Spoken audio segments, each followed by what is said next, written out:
What's up, everybody? I hope you guys having had a blessed and awesome day. My name is Fred Martinez. I am the author of What the Fred. Today, we're going to continue on talking about the focus section of my book. We're going to go ahead and talking about some tips on focus. Number one, focus on the process, not the outcome. Embrace failure as a learning opportunity. Okay, so the whole thing about when you look behind me, everyone's gonna think like that is your outcome. No, this is not my outcome right there, but it's the process of what that I did to achieve those medals, those trophies, those plaques. It is your blood, sweat, determination, it's your discipline, it's your commitment. Those are the things that get you the hardware. It gets you the trophy. It gets you the success in life. And it's not what you get. It's about what you become in the process. I know it's a cliche, everybody using it right now, but the thing is that I can't tell you about these medals that where did I get this, unless I see something that has a plaque that says this particular time and date or location, then I might remember. But the one thing that I do remember is my training. I remember the blood, sweat, and tears. I remember the times that I wanted to quit. There's times that I was like, what the hell am I doing? Because I had self-doubt, because I wasn't being seen, I wasn't being heard. I felt like I was always the underdog. But the one thing that I always kept pushing forward is that being committed, having that discipline, and knowing that when I plant those seeds in my life, that eventually they will come to fruition. It doesn't happen on my time or your time, it happens on divine time, but you got to be patient. Number two, develop a mindset of abundance and positivity. Practice gratitude daily. Same thing when I'm talking about abundance. Abundance is everything that is around you. It is that love. It's your friends. It's your family.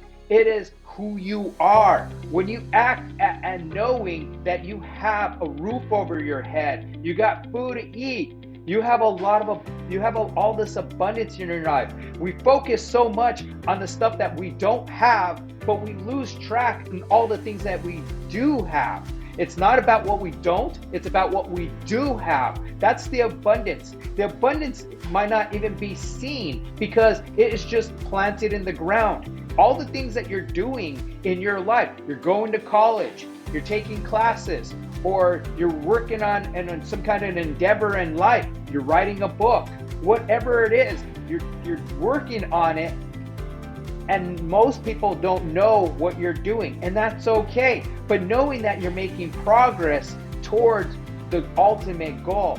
Abundance is how you walk differently, it's how you speak differently, knowing that you have everything you need already in the grasp of your own hands. Number three, take massive action towards your goals. Focus on progress, not perfection. Man, the one thing as being an engineer, I would always so focus on perfection because they always trained us to make sure you design this code, design this software, make this system that you design it once and it's done right, that we don't have to come back at it. But the one thing is that we're all human. We make mistakes. So the one thing I've learned is done is better than perfect. You're going to get it in the next iteration. So that's what you're doing. You're focusing on the progress. Your perfection, who looks at perfection? Is it somebody else giving you an external validation? Or is it you being very critical on yourself, knowing that you could have done things differently? Because how many times, like when I used to do stand-up comedy, people would tell me and say, hey, you had an amazing set. I was laughing. That was hilarious. And I'm over here in my mind, oh, that didn't go well.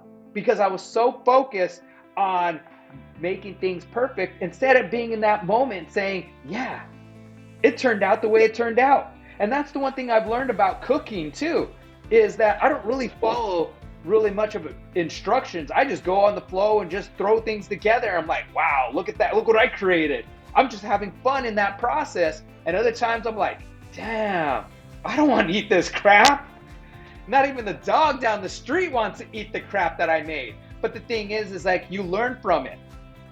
And it's about taking that action, because how many times people talk about stuff and they don't do it? You see this a lot on the NFL. People are going ahead and actually they're armchair quarterbacks. They're analyzing the team. They're being very critical on the athletes. I always say that until you put on the pads and know what it is to take the hits, you can't be that critical on things.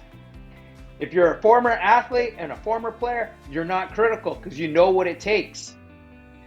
Number 4, embrace the uncomfortable and push yourself beyond your limits. Oh, man. Okay, so I teach people how to do a cold plunge. And that's where you embrace the suck, because the cold plunge is about 40 degrees. You're getting in it, and I teach people that you're going in it for 2 minutes, and then after the 2 minutes are up, the timer goes off, you're taking a deep breath, and you're holding it, and when you can no longer hold that breath, you're getting out. What ends up happening is, on average, I have people staying in another minute and a half. So total, they're in about in the cold plunge at 40 degrees for 3 hours and for 3 minutes and 30 seconds. And that's where you really embrace the suck, because you control your breath and you get into that present moment. So anything in life, what you want out of life, you have to embrace that suck. I hate going to the gym.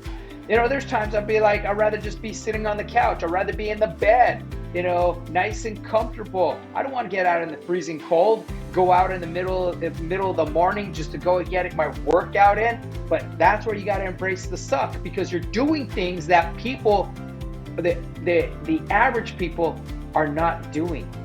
They're not doing what you're doing to be successful. That's when you're listening to this video, you are a 1% person, because you're taking things to the next level in life.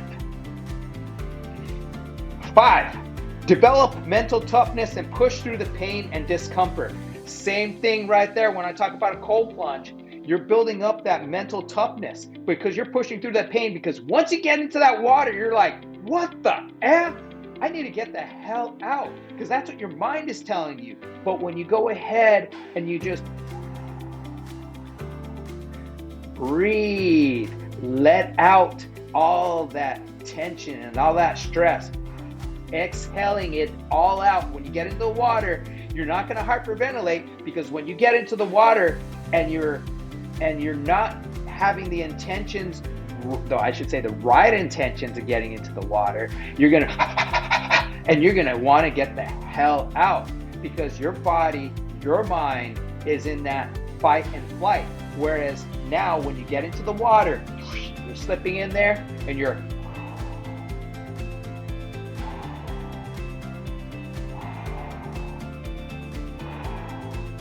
then you take a deep breath through your nose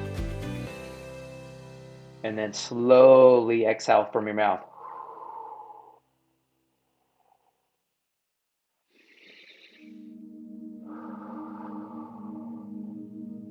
You calm down.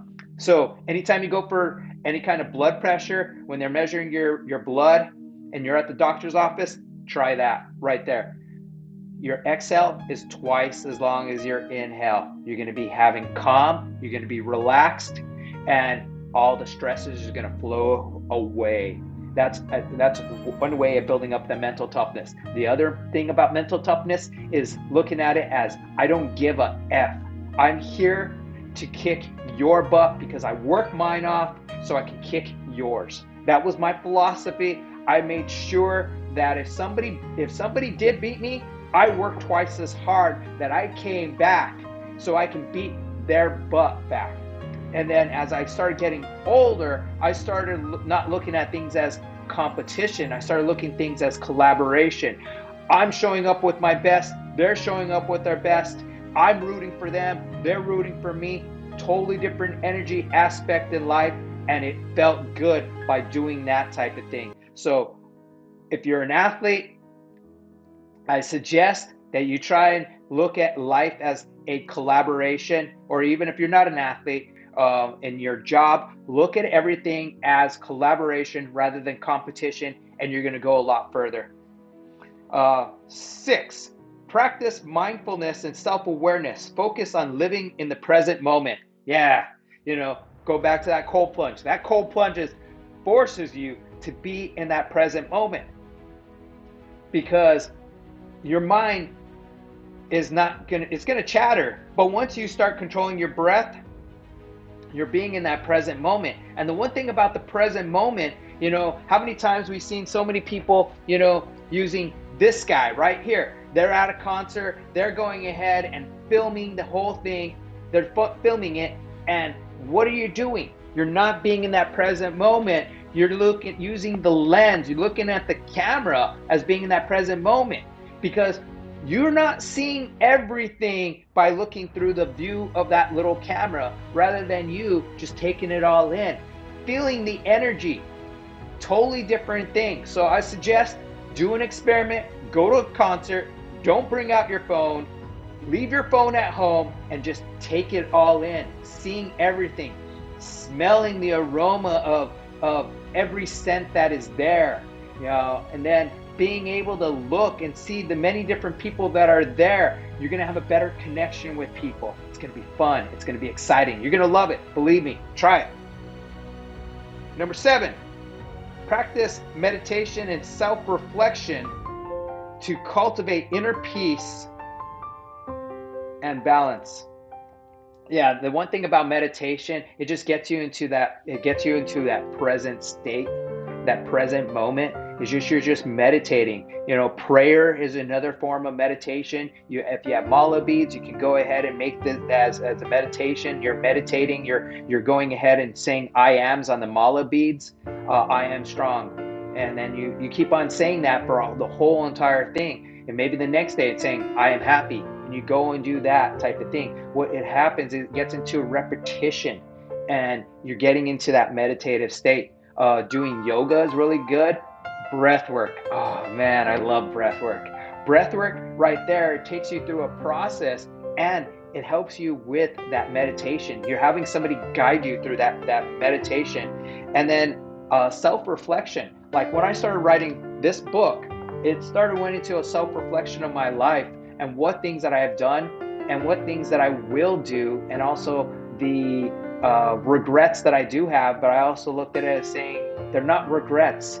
Those are opportunities that I had that made me into the person who I am today. It's my character building life, made me into the person who I want to be. Like every morning I get up and I go for a walk to get into that state of flow. And I always say to God, after I give thanks and praise and thanking Him for another beautiful day, thanking for the roof over my head, thank you for the food that I ate or will be eating, thank you for warmth, thank you for friends, thank you for family, thank you for love, thank you for these opportunities, thanking Him for the next job that will come about, and just praising Him while I'm going through that storm.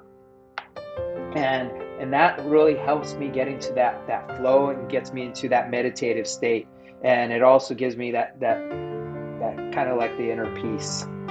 Number 8, embrace discipline and accountability. Hold yourself to higher standards. The one thing that I've realized, I have some friends that would always tell me, why don't you just go ahead and lower your standards? No, I always say, why don't you raise yours?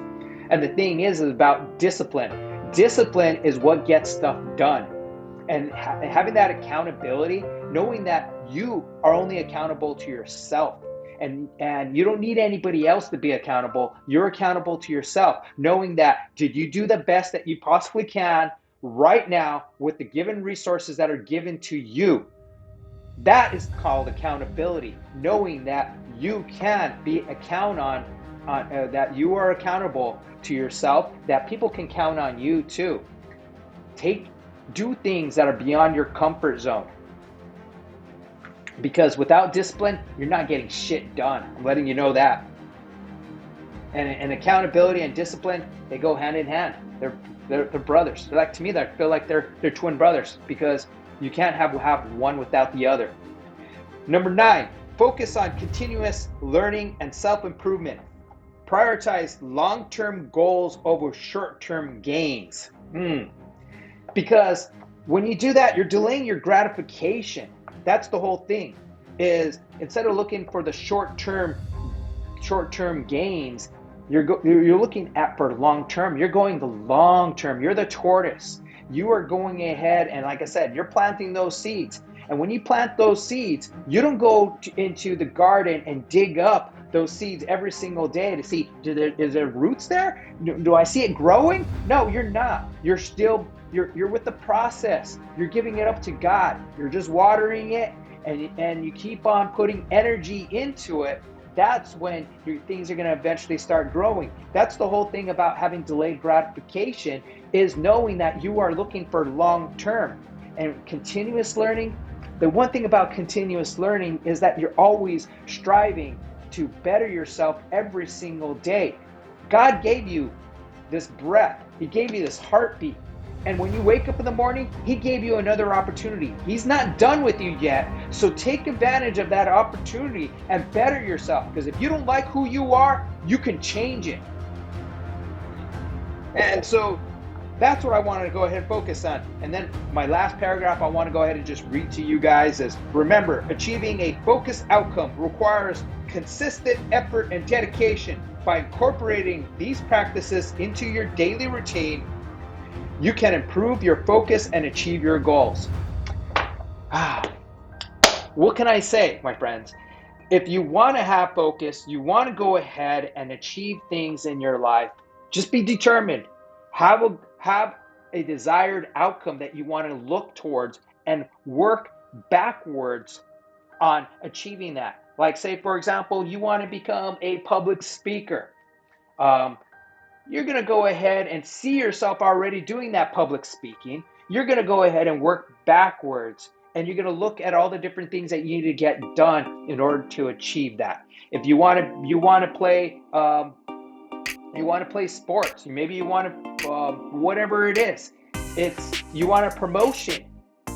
You look at it as, start being that person that is living up to that what the duties and responsibility. You start living that and start acting as if. You start performing those duties and responsibilities, and if you don't know it, you're going to learn it. That's the whole thing about continuous improvement. What we talked about, you're always going to learn it. You're going to improve from it, and we make mistakes. We're going to learn from it, and we're going to grow from it, my friends. And I want to leave you with that, and you guys have you guys have an awesome night. Be about it instead of talking about it, and namaste.